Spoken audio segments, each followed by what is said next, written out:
Banda jail में हुई बाहुबली माफिया डॉन मुख्तार अंसारी की मृत्यु के मामले में DK foundation of freedom and justice ने एनएचआरसी में केस दर्ज कराया।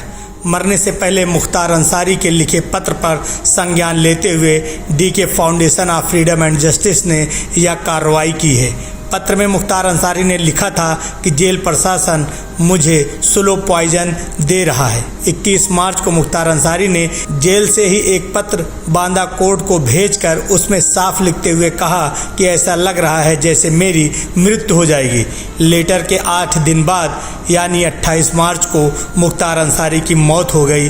जेल और डॉक्टर द्वारा बताया गया कि मुख्तार अंसारी की मृत्यु कार्डिया अरेस्ट की वजह से हुई है। जैसा कि आपने पूछा तो मैं उस संदर्भ में ये आपको अवगत कराना चाहता हूँ कि कल का जो घटनाक्रम हुआ है, जिस तरीके से सोशल मीडिया के माध्यम से, प्रिंट मीडिया और इलेक्ट्रॉनिक मीडिया के माध्यम से जानकारी हुई है कि बाहुबली पूर्व विधायक मुख्तार अंसारी की जेल के अंदर मृत्यु हो गई है और डॉक्टर द्वारा यह दर्शाया गया है कि उनको हार्ट अटैक है। लेकिन एक तरफ जहां पर ये आरोप और प्रत्यारोप ये लग रहे हैं कि उनको धीमा जहर दिया गया है, लेकिन इसकी पुष्टि तो जेल अधिकारी ही कर पाएंगे और उनके द्वारा जो किया गया पोस्टमार्टम जो आज की तारीख में जो किया जा रहा है, उसके बाद जो भी बिसरे की रिजर्व आएगी रिपोर्ट, उस पर ये कह पाएंगे। लेकिन इसी संबंध में कि DK foundation freedom of justice ने राष्ट्रीय मानवाधिकार आयोग में आज एक याचिका को डाला है, उनके समक्ष ये कहते हुए कि जो है कि इसकी निष्पक्ष जांच की जाए, क्योंकि जिस तरीके से कस्टोडियल डेथ के मामले पूरे भारत में सामने आ रहे हैं, ये एक बहुत चिंता का विषय है। क्योंकि इस पर अभी 2022 और 2023 में गृह राज्य मंत्री नित्यानंद स्वामी जी ने राष्ट्रीय मानवाधिकार आयोग के समक्ष ये कहा था कि कस्टोडियल डेथ के मामले पूरे देश में बढ़ रहे हैं और साल 2022 में 175 ऐसे मामले हुए हैं कि जो कि कस्टोडियल डेथ की तरफ इशारा करते हैं। तो ये वाकई में एक बहुत ही एक प्रश्न चिन्ह लगाने वाली बात है कि न्याय सबके लिए बराबर होना चाहिए, क्योंकि न्याय देना और अपराध करने वाले व्यक्तियों को भी न्याय मिलना चाहिए कि अगर उन्होंने अपराध किया है तो उसका भी फैसला न्यायालय द्वारा ही होना चाहिए, ना कि जिस तरीके के आरोप और प्रत्यारोप लग रहे हैं। कहीं ना कहीं हमारी न्यायपालिका के ऊपर भी एक गंभीर प्रश्न चिन्ह उठा रहा है।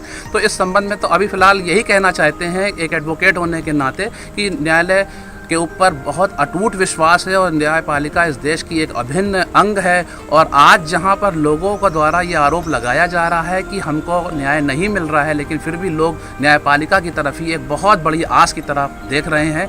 मैं ये उम्मीद करता हूं कि DK foundation freedom of justice की तरफ से जो भी ये निर्णय लिया गया है, संभवतः इसके आगामी निर्णय जो भी आएंगे या जो भी इसका भविष्य निकलेगा, लेकिन वो देश के लोगों को एक बहुत बड़ी नज़ीर की तरफ पेश करेगा। बहुत बहुत धन्यवाद। DK foundation of freedom and justice ने एनएचआरसी में केस दर्ज कराया।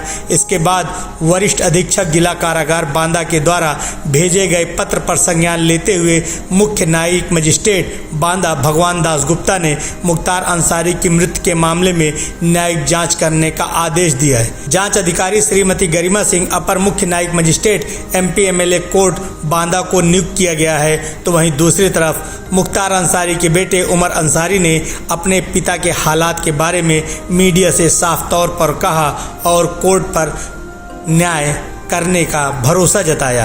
इंसान है, मैं भी इंसान हूँ और आप लोग को पता है कि मेरे ऊपर क्या बीत रही है। सर्वोच्च स्तरीय जांच की मांग करेंगे? बिल्कुल करेंगे और जो कार्रवाई करनी है सब कोर्ट के माध्यम से और न्याय के रास्ते से आगे बढ़ेंगे और हमें न्यायपालिकाओं पर पूर्ण विश्वास है। किसकी संलिप्तता लगती है आपको? हम कुछ नहीं कहना चाहेंगे इस समय, सब जांच का विषय है। जो अदालत फैसला करेगी, हमको यकीन है कि वो इंसाफ। आपको लगता है जानबूझ के किया गया कृत्य है ये? अब इसमें भी भैया कुछ कहना और छुपा रह गया है।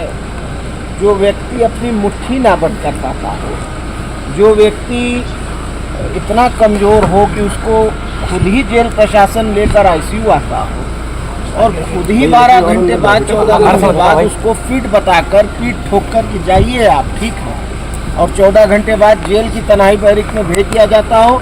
2 दिन उन्होंने अपनी रात कैसे बिताई होगी ये मैं सोच सकता हूँ। जब आज 3:30 बजे मुझे टेलीफोन पे उन्होंने कहा है कि मैं इस हालत में भी नहीं हूँ कि मैं जेल के वीसी रूम तक जा सकूं, बैरिक से निकल, तो अब आप सोचिए। और शासन की जांच पे भरोसा करेंगे या सीधे न्यायपालिका जाएंगे? न्यायपालिका। DK foundation of freedom and justice की एनएचआरसी में याचिका दर्ज होने के बाद शासन प्रशासन में हड़कंप मच गया और वरिष्ठ अधीक्षक जिला कारागार के पत्र पर फौरन न्यायिक जांच बैठा दी गई।